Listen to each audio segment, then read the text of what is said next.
Sardar Vallabhbhai Patel. The mantle will now fall on young shoulders. Jaipur, 17 December 1947. This was his speech. There are about 500 small Indian princely states, more than the total number of independent states in the world.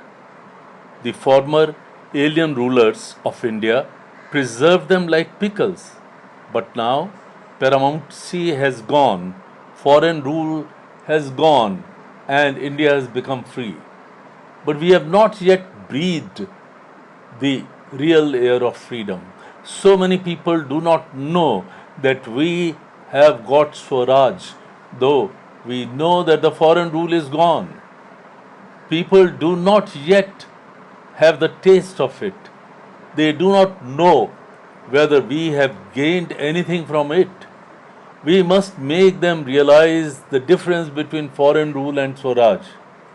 It is true that we have not yet had the time.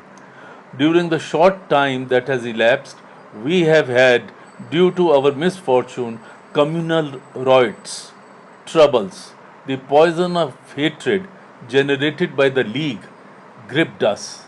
We accepted even partition of India in the hope that it would restore peaceful conditions. That was not to be.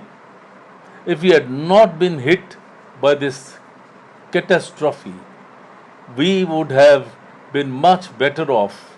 Fortunately, Jaipur has escaped, and I congratulate its people and government on it.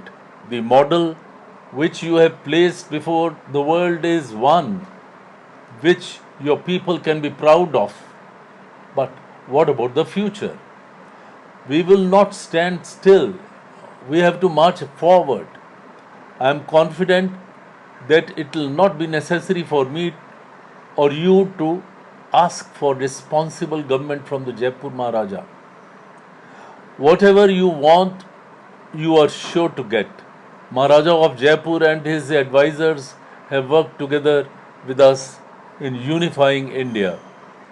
I know that they are with us and have shared with us in the achievement of freedom.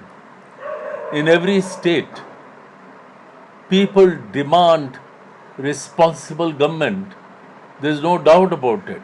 The rulers are aware of this and know that they have to march ahead with times. At the same time, we should be clear about our own duty.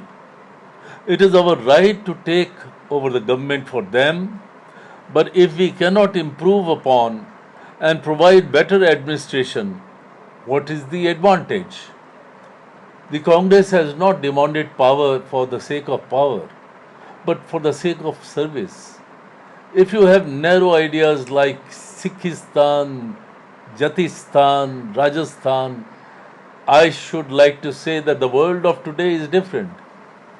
We cannot think of such narrow ideology. Government must be that of the people, rich, poor, Hindu, Muslim, Parsis, and Christians. We have to conduct governmental affairs in a manner that each one feels it is his own government.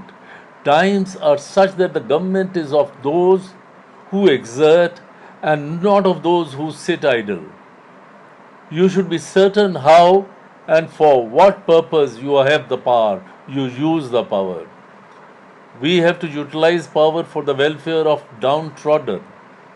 I find in the state that there are Praja Mandals, Congress, Hindu Sabha, RSS, Rajput Sabha, Jat Sabha, and so on.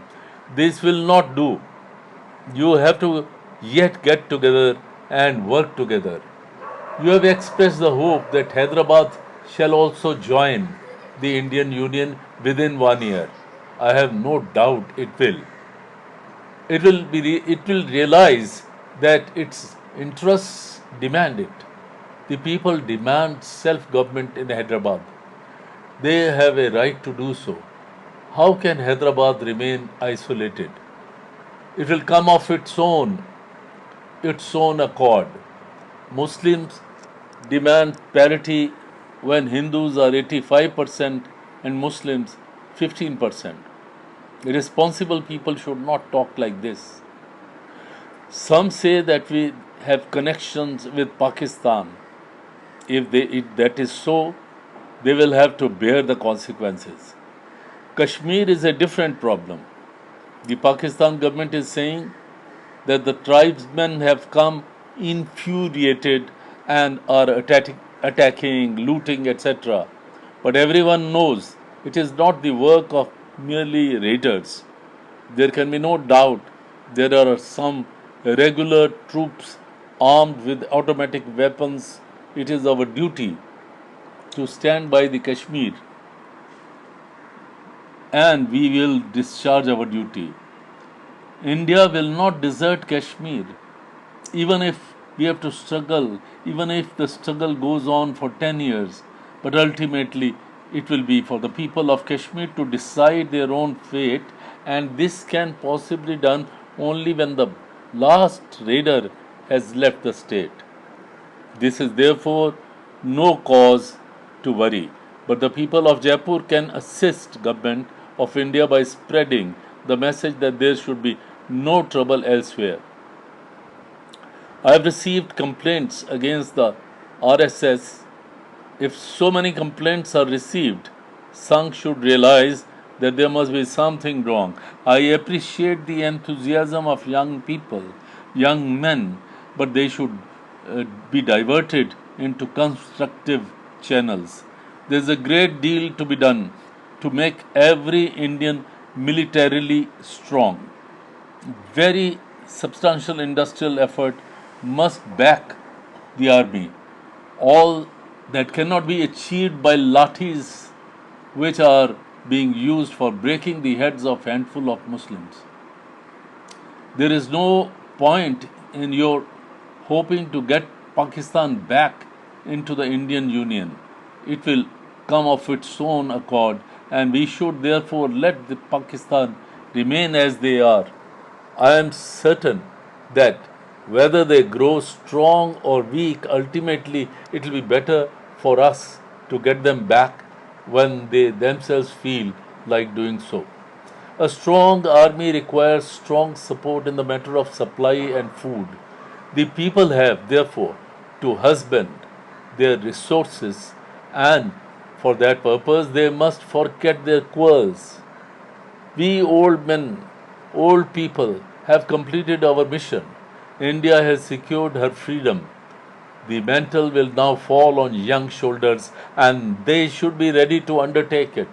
They cannot do this if they waste their efforts and times over trifles. They follow the path they should be following. They would be doing a disservice to the country if they don't do that. Everyone realizes that in order to subsist as a great Indian nation, we in India must produce more. But instead of that, agitators are compelling workers to strike. The latest instance being in Calcutta, where the popular government wants special powers, but obstruction is placed in its way. Firing had to be resorted to, but the reply is a threat of general strike to compel the withdrawal of the bill. There is no question now of foreigners being given special powers. It is a representative government which cannot be changed. If people want to be changed, let those who feel the urge to advise a general strike ponder over the reception which was accorded recently to our leader when he went there. It's only agitators who clamor for the strikes. India is not going to benefit by these tactics. We cannot afford to waste a single hour. It's essential for us, for our existence, that we should produce, and we should produce much. If we still do not realize this, we are doomed. Land has been concentrated in the hands of a minority of people in the states like Jaipur. I appeal to the landlords not to live on earning of those who shed their sweat and blood to make the soil productive. It doesn't behove Rajputs, whose duty is to protect others, to live at the expense of others. Let them make sacrifices. Let them make sacrifices so that others may live. It will be disunity that India lost its freedom. Hundreds of years. Hundreds of years ago, despite the feats of valor and heroism performed by men and women in Rajputana, India became a slave to foreigners. The people should not repeat those mistakes which led us to the misfortune. In the address, I have been also asked to say something about Junagadh, but there is hardly anything to be said. The people of Junagadh will deal with the problem. The problem of states now consists of Hyderabad and Kashmir. I have every hope Hyderabad will do the right thing before the year is out. In this world, the popular can can will be not ignored. Popular will have to be sustained, will have to be accepted by one and all. When such a big power as British had to quit India under the pressure of popular opinion, how can the Nizam hope to do so otherwise? However, the new government, which has just assumed office, should be given a chance. Some people fear that in the interim period, Hyderabad will be prepared for a struggle. Even if that is true, it is foolish to imagine that we would sit idle while these preparations are being made. I appeal to you to follow implicitly the constructive program laid down by our leader Mahatma Gandhi. Stand up united and let's move forward.